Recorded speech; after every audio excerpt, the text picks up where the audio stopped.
preocupación no solamente de la población en general, del sector, sino además de este poder del Estado, como es el poder legislativo. Se encuentra presente el congresista Johnny Lescano, el congresista Gilbert Violeta, la congresista Rosa Bartra, el congresista Hernando Ceballos, la congresista Beten Ancolí y la congresista Melgarejo.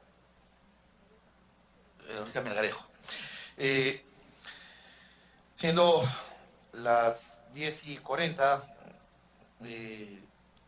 del día miércoles 31 de enero, contando con el quórum, todavía no contamos con el quórum, pero vamos a citar esta sesión. Se cuenta con la licencia de los congresistas Patricia Bonaire, Esther Saavedra, Freddy Sarmiento, Lizama, Miguel Elías, y la presencia del representante de la Defensoría del Pueblo, el doctor Walter Gutiérrez, que es el defensor del pueblo, el representante de Indecopi, el presidente de Indecopi, Ivo Gagliuffi, el representante del Ministerio de Economía, Miguel Ángel Luque, la invitación que se hiciera al presidente del BCR no hemos tenido respuesta, ni mucho menos vemos hoy día su presencia acá. Vamos a dar inicio a esta sesión dándole luz a la palabra al presidente de Indecopi, el doctor Ivo Gagliuffi. Presidente, buenos días. Congresistas, buen día. Buenos días a todos los presentes. Queremos agradecer la invitación al Indecopi para participar en esta sesión extraordinaria y la vamos a iniciar con la premisa básica, nuestra posición institucional, sin perjuicio de luego pasar una presentación de PowerPoint de unos 5 minutos. En este caso en particular, el Indecopi no ha podido revisar esta operación de concentración empresarial en la medida que no existe en el Perú hasta la fecha una ley de control previo de fusiones emitida por el Congreso de la República. Pero institucionalmente, el Indecopi siempre ha mostrado una posición favorable o que mira con buenos ojos un control previo de fusiones.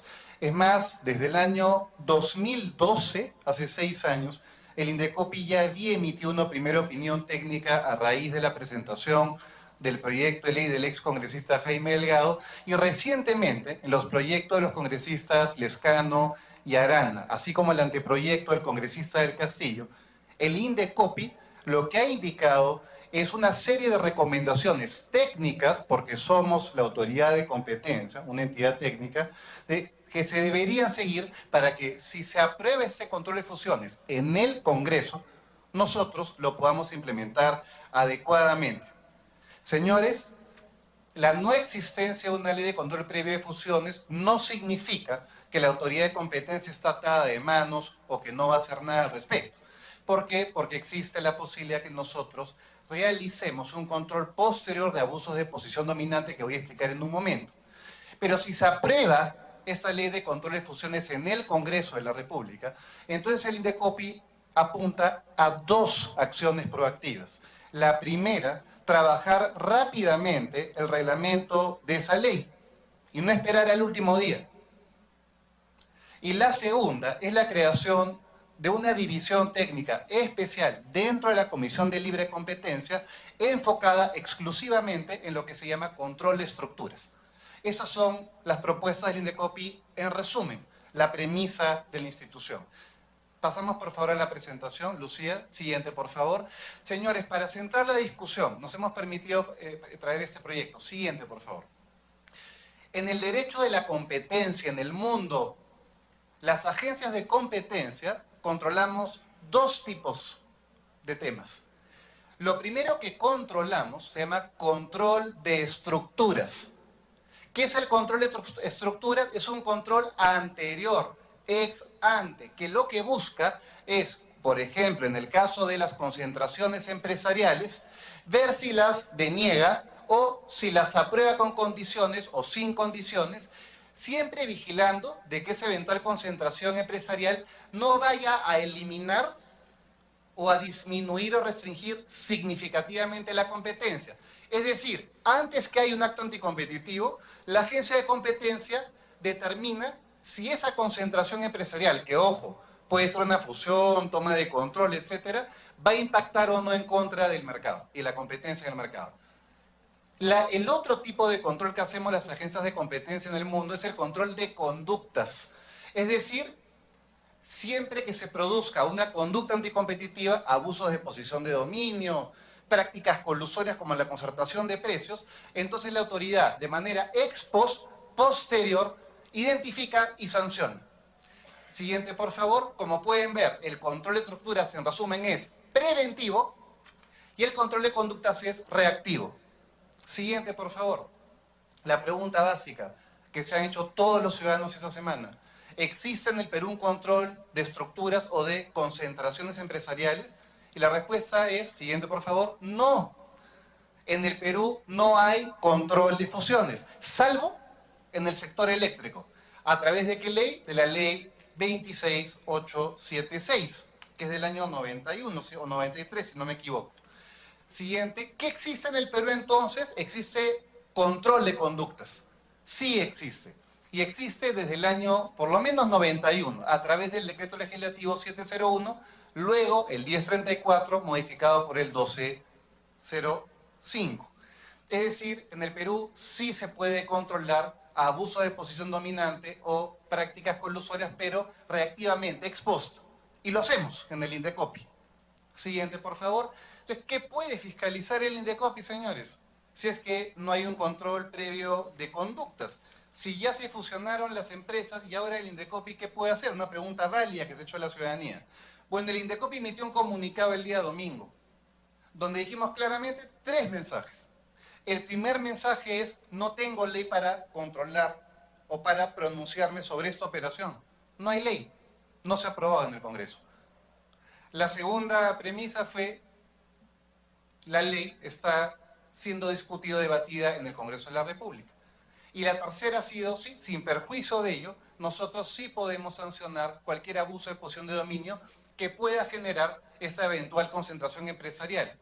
Siguiente, por favor. La pregunta que nos han hecho los ciudadanos y los congresistas es, bueno, ¿cuáles son esos abusos de posición de dominio que tú podrías sancionar? La actual ley de libre competencia, el DL 1034, establece muchos supuestos ejemplificativos de abuso de posición dominante. Siguiente, vamos Lucía con cada uno. Boicot, por ejemplo. Se produce una concentración empresarial. Ahora una gran empresa con una posición de dominio fuerte puede intentar boicotear que ingresen nuevos competidores. ¿Cómo puede boicotear? Buenos días, congresista. Puede boicotearlo, por ejemplo, penalizando a los distribuidores minoritarios que si le compran al que quiere ingresar, entonces ya no le vendo mi producto porque tengo posición de dominio. Eso se llama boicot. Eso es un abuso de posición dominante. Eso el Indecopi lo puede sancionar. Siguiente, por favor. Otros tipos de abuso de posición de dominio. Discriminación de precios. Claro, soy tan grande que ahora a Juan le vendo a 5, a Pedro le vendo a 8. Discrimino precios y excluyo competidores, excluyo mercados, excluyo consumidores. ¿Puedo diferenciar precios? Sí. Por ejemplo, si Pedro me compra mucho producto, le doy un precio menor, pues. ¿Correcto? Se llama masividad. Pero si me compran lo mismo, ¿por qué les voy a diferenciar los precios? Se llama discriminación. Abuso de posición dominante. Otro tipo de conducta, negativa y justificada de contratar. Ahora que tengo posición de dominio, prescindo de competidores, clientes, y me niego a contratar con determinados agentes. Sobre todo con agentes que quizás contratan mucho con mi competencia. Y los comienzo a excluir o a presionar. Y otros tipos de conductas en general de exclusión de posibles competidores. Es decir, en resumen, ante la pregunta, ¿qué podría hacer Indecopi ahora? Indecopi puede hacer esto. Sancionar abuso de posición dominante. Eso se llama control de conductas ex post, como vimos. Siguiente, por favor. ¿Y cuáles son los proyectos de ley que menciona el Indecopi que están en el Congreso de la República? Miren qué interesante. Siguiente, por favor. En el año 2011, repito la fecha, en el año 2011, el congresista Delgado presenta un proyecto de ley de control de fusiones y el Indecopi emite una opinión favorable como institución en el año 2012. Luego han venido iniciativas legislativas, siguiente, Lucía, anda avanzando tú por favor, del congresista Marco Arana. En 2016, Indecopi emitió opinión técnica con recomendaciones para implementación. Luego el congresista Lescano, el Indecopi emitió opinión técnica con recomendaciones de implementación. y luego del congresista del Castillo. Luego, además, de una serie de mesas de trabajo técnicas que convocó el congresista del Castillo, donde el Poder Ejecutivo, los gremios empresariales, la academia, participamos. Indecopi vino a todas las sesiones y fue muy claro en su posición siempre. Este anteproyecto está en plena revisión y estamos enviando comentarios la próxima semana más tardar, en el plazo establecido por el congresista. Y lo vemos con buenos ojos porque está recogiendo las recomendaciones que ha hecho el Indecopi y además se alinea con el proyecto de normativa OCDE sobre control de fusiones. Así que técnicamente está ok. ¿Cuáles han sido esas recomendaciones del Indecopi para concluir? Siguiente, por favor. Primera, entre muchas otras, pero primera gran recomendación que hay que tener en cuenta.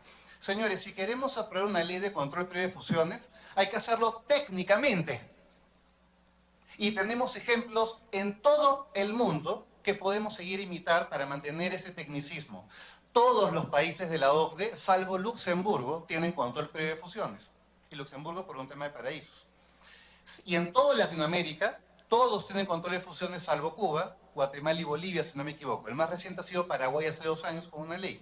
Todos los países del Pacífico tienen control previo. Es decir, no estamos inventando la pólvora. No estamos creando fórmulas mágicas. Y si mantenemos el tecnicismo en la redacción de la ley, podemos sacar un producto potente. ¿Qué ha hecho el Indecopi? Ojo, primera recomendación. El umbral tiene que ser razonable. ¿Y qué es un umbral? Para que todos lo entendamos. El umbral lo que quiere decir es que cuando 2 empresas se concentran o se fusionan, ¿no?, tiene que sumar sus ventas totales una cifra que sea realmente alta, que pueda impactar en el mercado. Yo no puedo estar controlando la fusión de 2 chifas pequeños en la esquina, porque eso es muy pequeño, eso no impacta. ¿Qué voy a controlar? 2 grandes grupos económicos quizás que se fusionan, sobre todo en mercados sensibles. Si supera el umbral, que es una cifra económica, tienen que pedirme a mi opinión, al Indecopi. Y yo diré si deniego, si apruebo con condiciones o si apruebo sin condiciones. Siguiente. Umbral objetivo. Señores, si ponemos en el proyecto de ley umbrales de cuánta de participación de mercado tiene el señor para ver si viene o no al Indecopi, nunca van a venir, pues. Porque siempre decir que tienen por debajo el umbral, alguna fórmula van a sacar. Por eso las fórmulas no deben ser cualitativas para el mercado, sino cuantitativas. Y la más simple es ventas totales, porque está contablemente declarado. Tú vendes 10, yo vendo 20, sumado 30, si el umbral es 28, tengo que ir, porque 30 es más que 28. Así de simple. Y dejamos de discutir cuándo deben venir al Indecopi para control previo de fusiones. Esa fue la segunda recomendación. La están recogiendo. Siguiente, por favor. Procedimientos diferentes. Si vamos a aplicar el mismo procedimiento a fusiones con gran impacto, con serias preocupaciones, respecto de fusiones que no causan tanta preocupación, entonces vamos a demorar las inversiones en fusiones que son simples. Por eso el Indecopi propone, como en la legislación comparada mundial, 2 tipos de procedimientos. El ordinario para casos complejos y lo que se llama en inglés fast track, o sea, el rapidito, para casos más simples. Y por último, estas son 4 de las muchas recomendaciones, pero la cuarta es diseño institucional. El Indecopi se ha hablado que es de fortalecimiento. Presupuesto es un tema del Ejecutivo. Nosotros vamos a ver presupuesto internamente con el Ejecutivo. Ese es nuestro tema. Yo lo voy a solucionar internamente y eso se aprueba. Pero lo que se requiere es un diseño institucional fuerte. ¿Qué implica eso? Implica tener un grupo de trabajo especializado que solo se dedique al control de fusiones. Si ponemos a trabajar a los funcionarios que actualmente ven abogacía y control de conductas, no va a ser el trabajo más profesional o adecuado posible.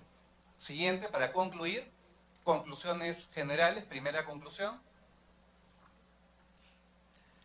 En el derecho a la competencia, señores, a nivel mundial, las agencias aplicamos 2 tipos de controles. Control de estructuras es ex ante preventivo y control de conductas es post reactivo. Y el Indecopi en el Perú hace el reactivo. Siguiente, por favor. En el Perú no hay actualmente control previo de fusiones. No hay. Salvo para el sector eléctrico, que quede claro. Por eso el Indecopi no puede controlar previamente fusiones que no sean del sector eléctrico. No puede. No hay ley. Está en el Congreso. Siguiente, por favor. El Indecopi ha planteado a los proyectos de ley recomendaciones para que si se aprueba en este Congreso el proyecto de ley de fusiones, nosotros la podemos implementar técnicamente. Siguiente, por favor. Sin perjuicio que se apruebe o no la ley, el INDECOPI tiene la obligación y el compromiso de monitorear siempre los mercados, y sobre todo ahora farmacias, para evitar o sancionar abusos de posición dominante que ya hemos explicado como boicot, etc. Y por último, siguiente por favor, bueno, lo que vamos a hacer es temas proactivos. Si el Congreso aprueba esta ley de control de fusiones, nuestra responsabilidad inmediata va a ser sacar rápidamente el reglamento, muy técnico, y además conformar este grupo de trabajo técnico que puede especializarse exclusivamente en este tipo de control de estructuras. Muchas gracias, señor presidente. Gracias, doctor Gagulfi. Antes de proseguir, quiero dar la bienvenida a los congresistas Rolando Reategui, a la congresista Gloria Montenegro, a la congresista Úrsula Letona, a la congresista Luciana León, al congresista Marco Arana. Tenemos ya el quórum de reglamento y proseguimos con la sesión extraordinaria. Habiendo escuchado la exposición del representante de INDECOPI, sí es importante mencionar que veo con preocupación que ellos opinan favorable y la PCM opina desfavorable. El Ministerio de Economía opina desfavorablemente, yo tengo las opiniones solicitadas, pero bueno, vamos a hacer materia de discusión cuando empiece el debate. Vamos a dar la palabra al defensor del pueblo, al doctor Walter Gutiérrez. Gracias, presidente. Buenos días con todos, con todas. Quisiera empezar esta rápida intervención formulándome y formulándoles una pregunta. ¿Estamos hablando solo de un tema de mercado? ¿Estamos hablando solo de un tema de libre competencia? ¿O estamos hablando de derechos que van más allá de aquellas construcciones que hemos hecho en la Constitución, como es la libre competencia, como es la iniciativa privada o como es la libertad de contratación? Estamos hablando en realidad de derechos fundamentales. Estamos hablando en realidad de uno de los derechos más básicos, como puede ser el derecho a la salud y particularmente el derecho a el acceso a la medicina. Yo no puedo estar en líneas generales en desacuerdo con lo que acaba de decir el doctor Ivo Gagulfi, pero creo que es importante complementar aquello que ha dicho, porque es cierto, el marco de su normativa y competencia no le permite, en este estado de la cuestión, no le permite ir más allá. Sin embargo, tenemos el imperativo de hacer algunas cosas a nivel de autoridades del Estado, a nivel particularmente del Ejecutivo y desde luego a nivel del Congreso. Por lo tanto, quisiera iniciar, como dije, esta intervención haciéndome esa pregunta que me parece que es una pregunta de fondo y las circunstancias nos permiten abordar este tema o estos temas. En segundo lugar, recordar muy rápidamente a quiénes va a afectar lo que está sucediendo. Yo no voy a fatigar con cifras ni con cuál es el nivel de concentración, porque todos ustedes lo conocen. Pero sí les voy a recordar a quienes afecta esto que está sucediendo, a quienes va a afectar de una manera directa. Va a afectar a las personas más vulnerables, va a afectar a los ancianos, va a afectar a los niños, va a afectar a las zonas más pobres.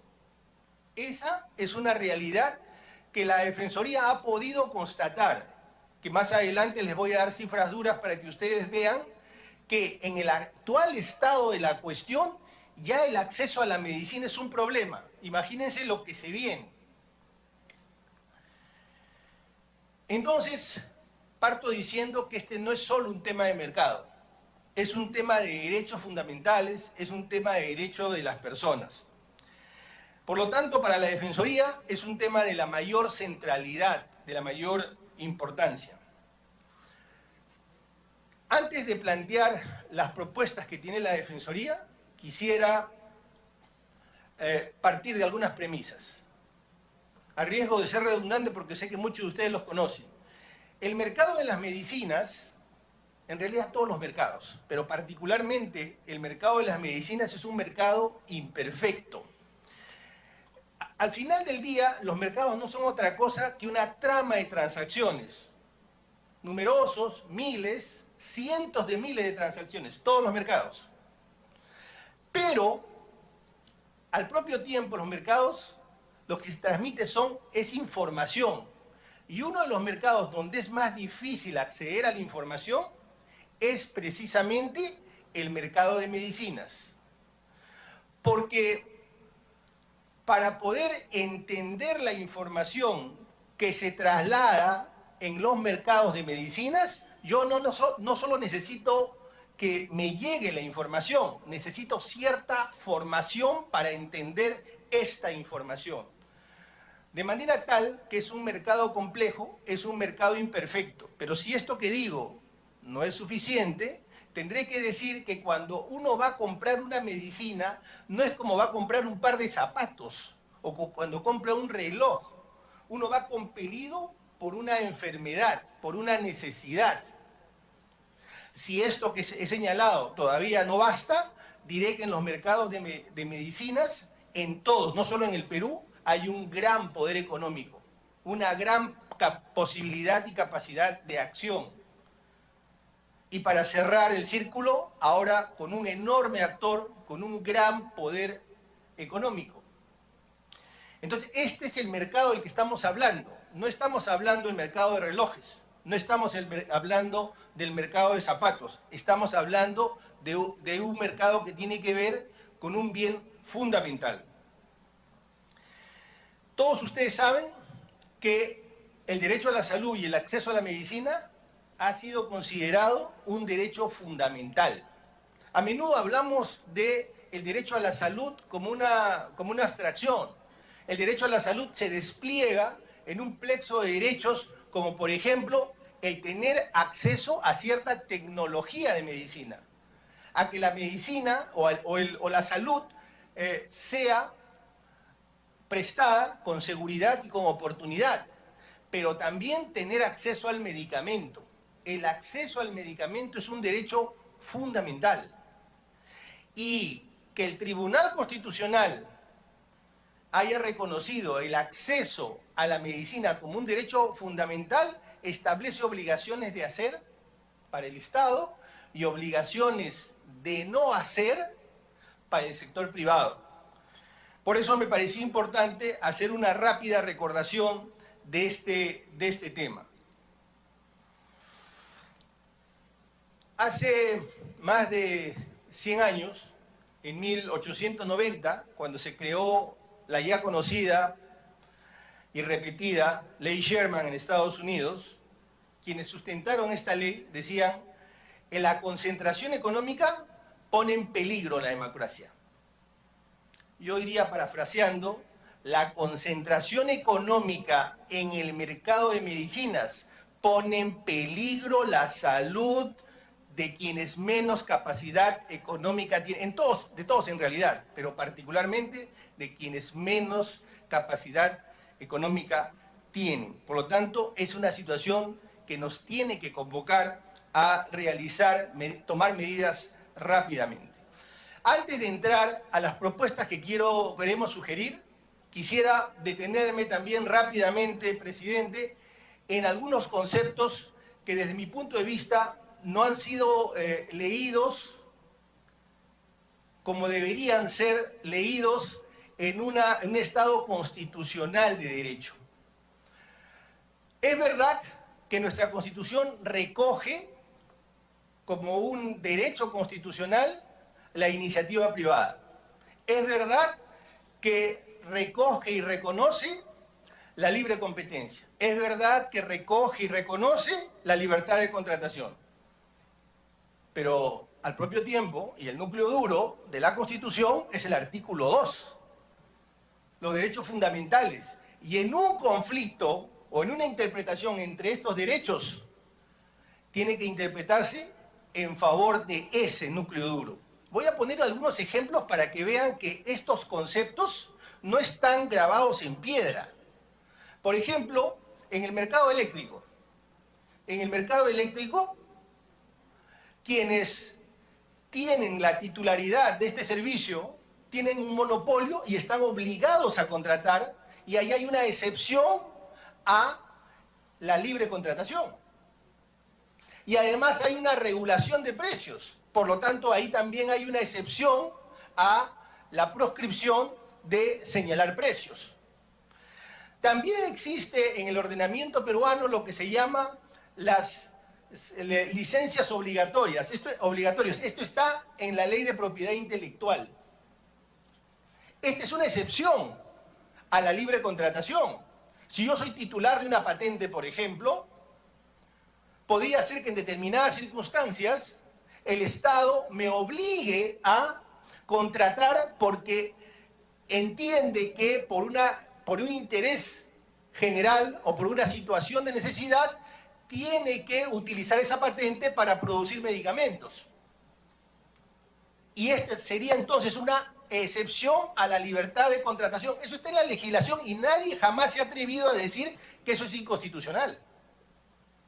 Les voy a decir más todavía. ¿Saben en qué país se utilizan más las licencias obligatorias? En Estados Unidos. ¿Saben cuántas veces se ha utilizado en el Perú? Nunca. Nunca.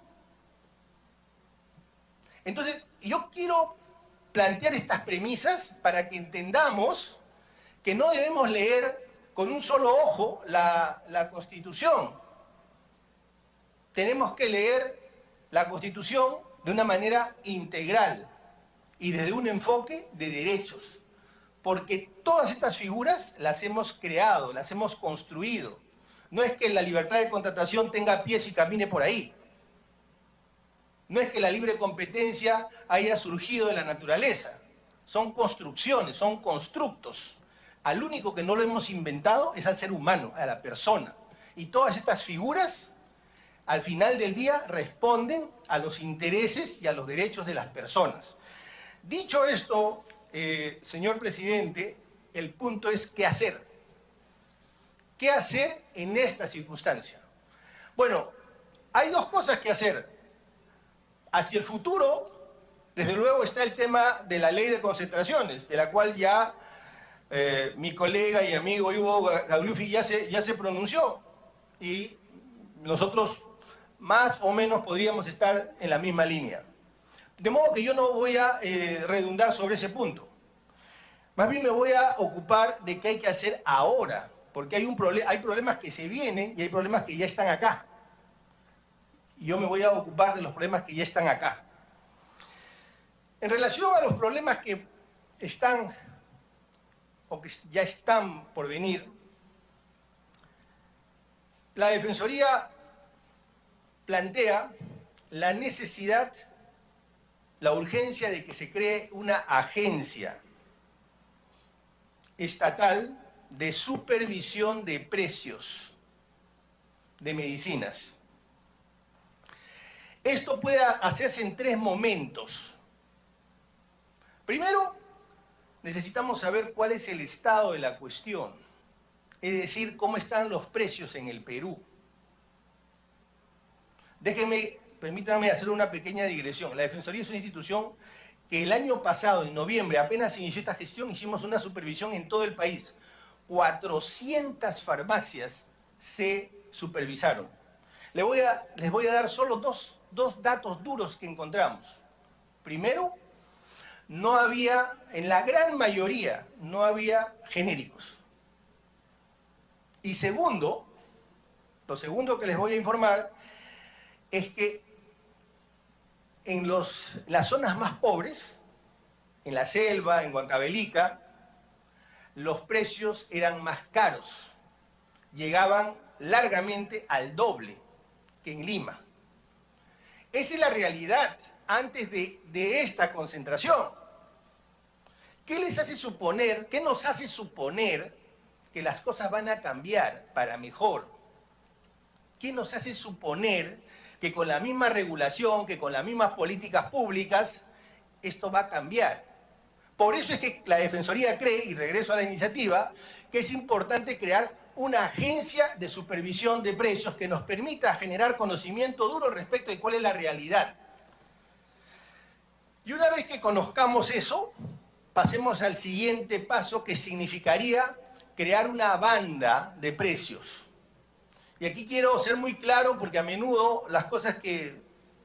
La palabra es fuente de malos entendidos y no vaya a ser que me interpretan mal. O yo no lo digo adecuadamente.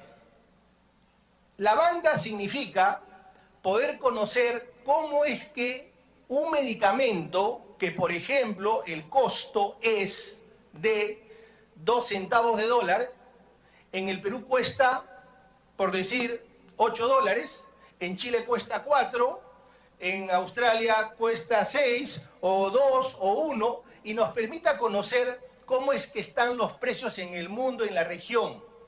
Y nosotros podamos ver qué tan eficiente es el mercado aquí en el Perú.